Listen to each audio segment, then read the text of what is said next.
La expectativa de la fe es entonces victoria. Ello no implica en modo alguno, sin embargo, que la expectativa de la fe sea una ilusión. Así continuamos nuestro descubrimiento de lo que nos sirve para vivenciar el año que ha iniciado y cuyo centro es o cuya disposición en nosotros para enfrentarnos con él, para enfrentarnos con el porvenir en el año que iniciamos, es la expectativa de la fe. Y por ella nosotros vencemos, por ella nosotros obtenemos la victoria sobre el porvenir. Entendiendo esto, en la riqueza de la fe, en la riqueza de lo cristiano, en lo novedoso de lo cristiano. Entonces, continuamos rápidamente con el texto en el que habíamos terminado y decía la última línea del video pasado: he ahí el motivo por el que no le prestamos atención. La expectativa de la fe es entonces victoria. La duda que viene de fuera no la perturba, pues se humilla a sí misma al hablar. Sin embargo, la duda es astuta, se desliza por sus ocultos caminos en torno al hombre y, cuando la fe espera la victoria, le habla al oído diciendo que esa expectativa es un engaño. Una expectativa es la que no se determina el tiempo ni el lugar, es solo un engaño. Así, uno puede quedarse siempre esperando. Una expectativa como esa es una cerca en la que el alma ha entrado como por encanto y de la cual no puede salir. Es cierto que el alma, en la expectativa de la fe, está como impedida de caer en lo múltiple exterior a ella misma. Permanece en sí misma. Pero es que, si se saliera de este cerco, ese sería el mayor de los males que puede acaecerle a un hombre. Ello no implica en modo alguno, sin embargo, que la expectativa de la fe sea una ilusión. La expectativa de quien espera una cosa particular, esa sí puede engañar. Pero esto no es lo que pasa con el creyente. Cuando el mundo inicia su aguda prueba, cuando las tempestades de la vida quiebran las fértiles expectativas de la juventud, cuando la existencia, que parecía tan tierna y cariñosa, se transforma en un despiadado propietario que exige que todo se lo devuelva, de manera que podría tomar de vuelta todo lo que dio, entonces sí que el creyente se ve a sí mismo y ve la vida con tristeza y dolor. Pero de todos modos, dice, hay una expectativa que ni el mundo entero puede arrebatarme, es la expectativa de la fe, y esta es victoria. No estoy desengañado, pues eso que el mundo parecía prometerme, no he creído que pudiera cumplirlo. Mi expectativa no era para con el mundo, sino para con Dios. Esa expectativa no es engañada. Incluso en este instante presiento su victoria, que aventaja en excelencia y alegría al dolor de todo lo perdido. Ya he vencido en virtud de mi expectativa, y mi expectativa es victoria. Hace Kierkegaard bastante énfasis en que la expectativa de la fe es victoria. Es victoria. Y Kierkegaard en este párrafo ha atacado de alguna manera las sutilezas de la experiencia de la vida que va contra la experiencia o contra la expectativa de la fe. Lo enemigo, según este párrafo, de la expectativa de la fe es esa experiencia de la vida, que en el video pasado la llamábamos prudencia de la carne. temeridad, que la llamábamos quizás, o podemos llamarla desde la categoría de la fe en la que nos estamos moviendo, dentro de la expectativa de la fe, podemos denominar a esta experiencia zona de confort. Zona de confort, adecuándolo bajo ese aspecto. Es una zona de confort donde la persona precisa de certezas, donde la persona precisa de las experiencias pasadas para proceder en el año que se va a realizar. Cuando lo que debe hacer, según lo que Kierkegaard va suministrando a nuestro entendimiento, a nuestra alma, a nuestro espíritu, nos va sugiriendo para la vida es la expectativa de la fe. Y que ella es victoria. Por eso Kierkegaard lo repite, lo remarca, la expectativa de la fe es victoria. Entonces continúa Kierkegaard, ¿no es así como sucede en la vida? Supongamos que hubiera un hombre por el que te sintieras tan fuertemente atraído como para poder decir, creo en él. Mientras las cosas transcurrieran según lo deseado, o si no exactamente según lo deseado, cuanto menos de modo tal que pudiera adecuarlo fácilmente a tus ideas. ¿Creerías en él tanto como los demás creerían en él? Pero supongamos que sucediera algo inexplicable, algo inconcebible, y que entonces los demás te apartaran, o mejor dicho, mostraran que nunca habían creído en él. Tú sentirías que no era esa la circunstancia sobre la que habías fundado tu fe, que tú podías explicar lo sucedido, pues entonces ésta estaría fundada en tu discernimiento y, lejos de ser dedicación, sería más bien confianza en ti mismo. ¿Te parecería que sería un aprobio para ti desentenderte de ella? Pues así como supondrías que la frase «le creo» quería decir en tus labios algo distinto de lo que significaba cuando la pronunciaban los otros, así también sentirías que ese cambio no podía, en modo alguno, llevarte a hacer lo mismo que los demás, a menos que desde el comienzo tu fe no hubiera tenido un significado mayor. Tú seguirías creyendo, pero puede que te hubieses equivocado, no por el hecho de creer, no por creer de esta manera, sino por creer de esa manera en otro ser humano. Tal vez lo inexplicable fuera fácil de explicar. Tal vez, dado el nítido testimonio de una penosa certeza, tu fe hubiese pasado a ser una bella fantasía a la que debías más bien renunciar.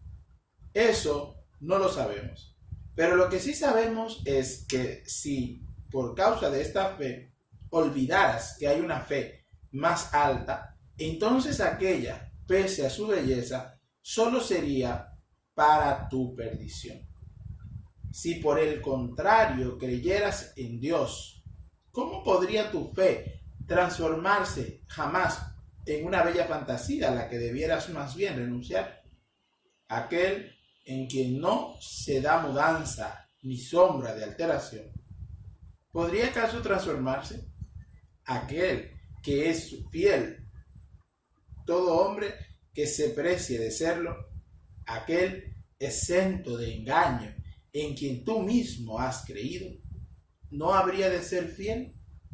¿Habría acaso una explicación que viniera a explicar otra cosa que el hecho de que Él es veraz y mantienes sus promesas?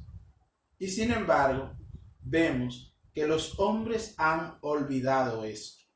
Entonces, aquí va Kierkegaard dilucidando la cuestión de la fe que ponemos en las personas, la fe cuyo objeto no es Dios mismo, el Dios que se nos ha revelado, y como normalmente se puede encontrar si analizamos bien, una fe muy fundada en una persona.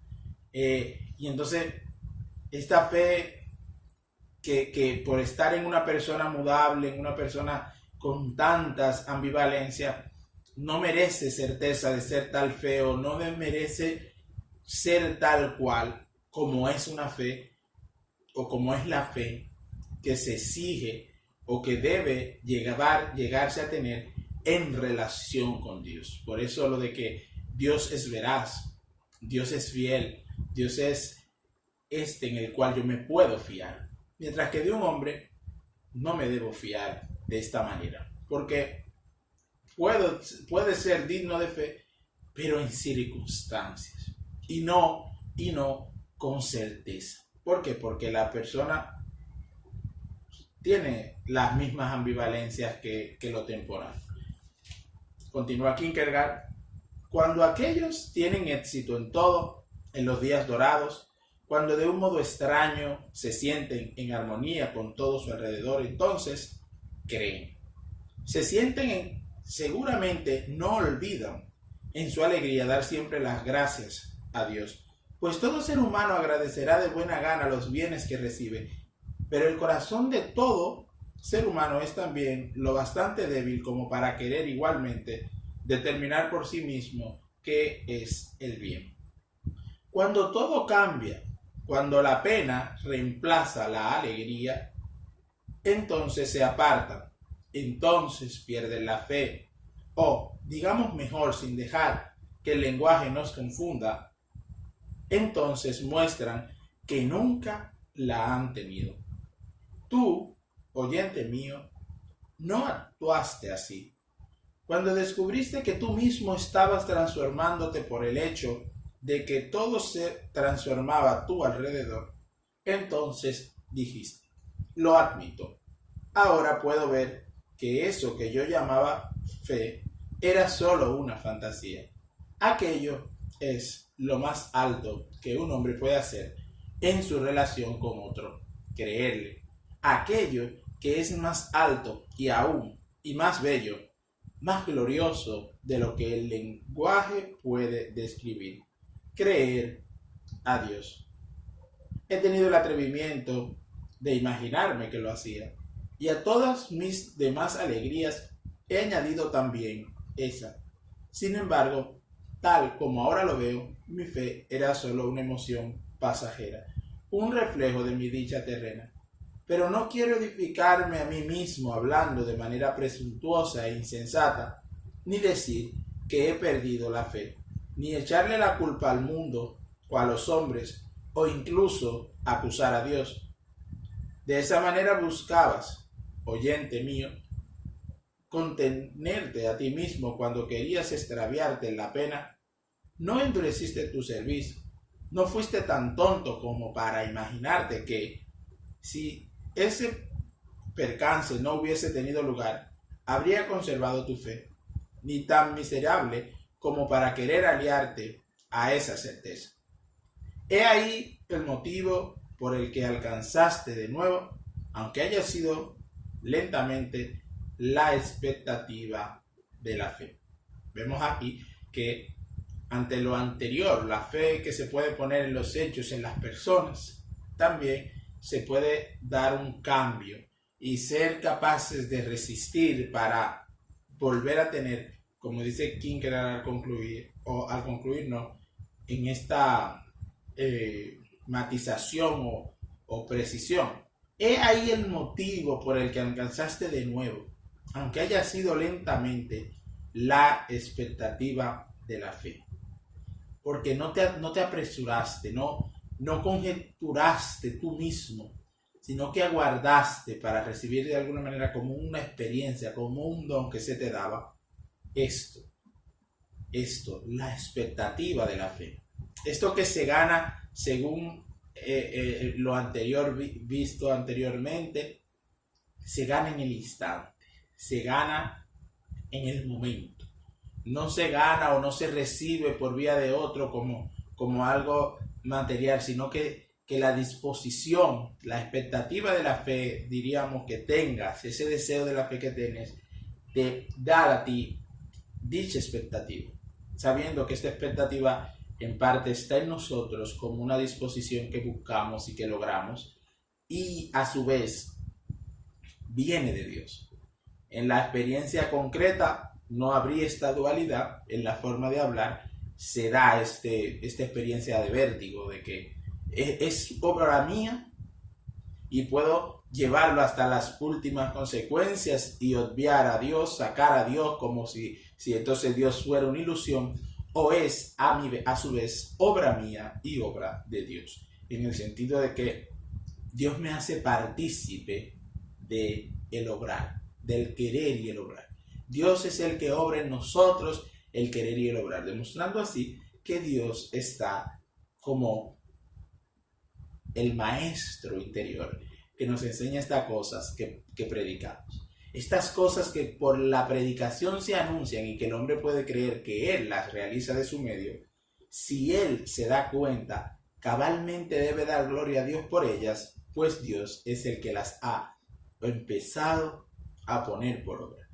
Y ver el hombre inclusive, sin perderse a sí mismo, reconocer, wow, yo he hecho eso de mi parte, pero esto llega hasta aquí, pero hasta allá, o se pierde de mi alcance, de mi vista, de mis logros, escapa de mis manos. Eso lo ha hecho Dios. Entonces, nada, la contaminación que se da en el lenguaje y en la forma de hablar. Cuando todo fracasó para ti, cuando el viento se llevó un instante lo que habías edificado lentamente y a duras penas, debiste volver a comenzar, te creo, de cero. Cuando tu brazo estaba abatido, tembloroso tu andar, te aferraste firmemente a la expectativa de la fe, que es victoria. Por más que no hayas proclamado ante otros, para que no se burlaran de ti, por haber seguido esperando la victoria en tu penuria, reguardaste tu expectativa en lo más íntimo de tu corazón. Es cierto que los días de alegría pueden embellecer mi fe. Decías, puedo adornarla con la guirnalda de la alegría, pero demostrarla, eso no puedo. Y es cierto que los tiempos difíciles acarrean lágrimas en los ojos y penas en el ánimo, pero arrebatarme la fe, eso no pudieron. Y aunque el abatimiento no cesaba, tu alma se mantuvo mansa. Pero es hermoso, decías, que Dios no se muestre así en las cosas visibles. Solo nos separamos para volver a encontrarnos, pero es que no podría desear seguir siendo un niño que día tras día exige pruebas, signos y actos milagrosos. Si siguiese siendo un niño, no podría amar con toda mi fuerza y toda mi alma. Ahora estamos separados, no nos vemos a diario, solo nos encontramos en secreto, en el victorioso instante de la expectativa de la fe. Entonces, este proceso de que Dios mismo nos deja perder la expectativa de la fe que es victoria, que nos da la sensación de que no hay victoria tal, sino frustración total. La carencia de alegría es frustración, es una pena por no tener aquello de lo que yo estaba anhelante, deseoso, aquello que yo esperaba. Pero Dios obra esto en su pedagogía para que yo, dejando de ser niño, me convierta en adulto. Si siguiese siendo un niño, no podría amar con toda mi fuerza y toda mi alma. Recordamos aquí que el primer mandamiento es amarás al Señor tu Dios con toda tu alma, con todas tus fuerzas. Ahora estamos separados, no nos vemos a diario, solo nos encontramos en secreto, en el victorioso instante de la expectativa de la fe. La expectativa de la fe es algo escurridizo para la experiencia. La expectativa de la fe es algo que se tiene que crear en cada instante, a cada momento, porque ella no se construye y se mantiene junto a mí como algo material. Así como el amor debe ser siempre cultivado, cuando el amor no depende solamente de esta experiencia que se genera por los sentidos o por una atracción que conmueve mi alma, mi espíritu, mi sentimiento, sino que también yo debo tener ese amor que se prolonga, que permanece. Así también pasa con la fe, así también pasa con los actos de valor hacia las cosas que verdaderamente valen, que son valiosas. Ante la persona yo debo cultivar, aunque no esté el sentimiento, una disposición de ánimo, y eso es en parte la virtud.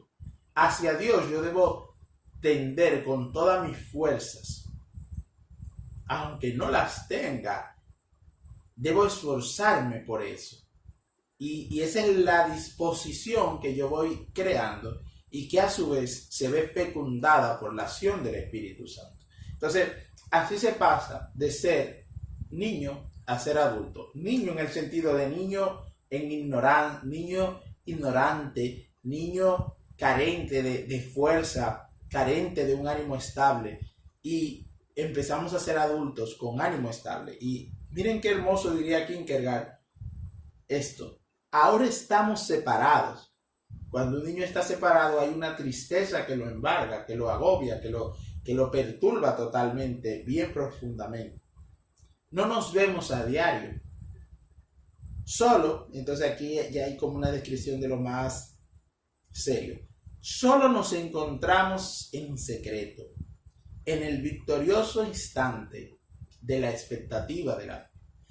Solo el varón maduro tiene fe, fe verdadera, fe firme. Porque Kierkegaard decía más atrás que ya la fe dejaba de pedir esos milagros, esa constante manifestación de dichos actos, signos. Aquí lo encuentro y lo leeré.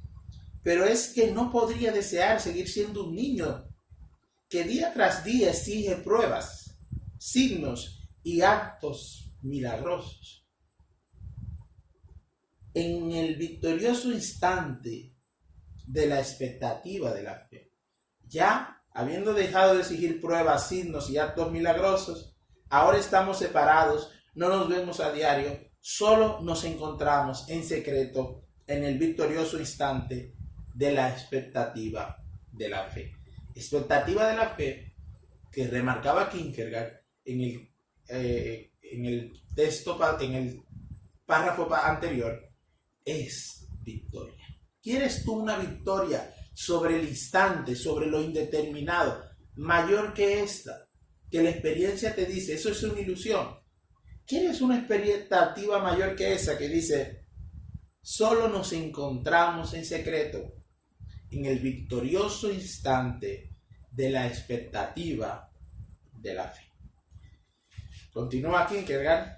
La expectativa de la fe es, entonces, victoria. Y esta expectativa no se la puede engañar, a menos que uno se engañe a sí mismo privándose de la expectativa, como aquel que neciamente opinaba haber perdido la fe, o que neciamente opinaba que alguna cosa en particular le había sido quitada, o querría cautivarse a sí mismo con la idea de que algún cercano tendría el poder de arrebatarle la fe, con la idea de que algún percance tendría el poder de arrebatarle la fe al hombre, satisfaciéndose en el vano pensamiento de que eso le había sucedido justamente a él, alegrándose al angustiar a otros con la aseveración de que existiría alguna cosa capaz de burlarse de los demás, de lo más noble que hay en el hombre, algo que haría que quien ha pasado por esa prueba esté habilitado para burlarse de los demás. Entonces aquí Kierkegaard va haciendo ver que todo lo demás puede transcurrir o puede verse así. Lo dejamos hasta aquí, sabiendo que la expectativa de la fe es victoria. La expectativa de la fe es victoria. Victoria sobre el instante. Victoria sobre el porvenir. Cuando el porvenir se aproxima o se avalancha sobre nosotros como negatividad, exigimos signos, milagros y prodigios en favor nuestro. Y eso sería una cuestión válida hasta cierto punto, pero también sería una niñería, sería algo propio de niño. El varón fuerte o la persona expectante en la fe ya ha vencido incluso, o debe, por esta disposición, vencer incluso lo que se avecina de manera totalmente indeterminada sobre sí. Y eso es el porvenir. Pero la fe le concede una victoria sobre ese porvenir negativo o incluso sobre el porvenir positivo. Te permite a ti mantenerte verdaderamente en lo que es valioso, mantenerte firme en lo que es valioso, porque lo positivo que viene puede no continuar estando luego, o puede venir y irse, puede, como el navegante, que era un caso que Kierkegaard ponía, hay un tiempo en el que navega por las aguas tranquilas, pero las aguas vuelven a estar pueden estar turbulosas, se puede levantar una tempestad, y hay que poner los ojos, según Kierkegaard, y según nos lo dice así la revelación, en Dios, en el Padre de las luces, en aquel del que viene todo don perfecto. Hay que elevarnos a lo eterno en nuestra experiencia de vida. No elevarnos o no disponernos hacia el porvenir, esperando siempre del porvenir lo bueno, pues con lo bueno también vendrá lo malo. Y el dato de la experiencia es que lo bueno y lo malo comúnmente convergen en nosotros. Pero la expectativa de la fe es esto de lo que habla la Escritura. Dios hace, todo obra para bien en los que aman a Dios. Todo obra para bien en nosotros creyentes. Todo obra para bien en nosotros que por la expectativa de la fe vivimos en Dios, nos movemos y existimos. Todo obra para bien por la expectativa de la fe, que es victoria. Este es el antepenúltimo de los videos. El próximo video será el final de este discurso edificante. Espero que hasta aquí nos vayamos edificando bastante bien, según el título del libro que nos ocupa, Discursos edificantes, de Søren Kierkegaard. Esperemos que así se vaya transformando nuestra vida de día en día, edificados según Dios, según lo que de Dios nos es manifiesto. Que la fe es la consumación de lo bueno, de lo noble, de lo bello, de lo perfecto, de lo que agrada. Porque aunque todo esto pudiera o puede encontrarse en la vida material puede perderse. Mas la fe, ¿quién nos la quitará? ¿Qué podrá apartarnos de la fe? Aunque Pablo dice del amor, pero pudiéramos usarlo como sinónimo. ¿Qué podrá apartarnos de la fe? La duda, la inquietud, la aflicción, la tristeza, la angustia, la pesadumbre, la desnudez, el hambre. En todo esto vencemos fácilmente por aquel en quien creemos, por aquel a quien amamos, por aquel que cerca está de nosotros, por aquel que con amor eterno nos ha amado, por aquel que tiene planes de bien y no de mal para nosotros. Así terminamos este antepenúltimo video, recibiendo la bendición de Dios que tiene planes de bien y no de mal para nosotros. Y que todo eso lo recibimos y todo eso lo empezamos a vivenciar por la fe, que es la certeza de lo que no se ve. Dios te bendiga, te acompañe siempre. Nos vemos en el próximo video. Si te gustó este video, te invito a compartirlo, a darle a me gusta. Si te ha quedado alguna inquietud, si te ha quedado o te ha suscitado este video algo, coméntalo. Enriquezcamos esta conversación, hagamos enriquecer el canal también, comentando y suscribiéndonos al mismo. Dios te acompañe nuevamente y te bendiga.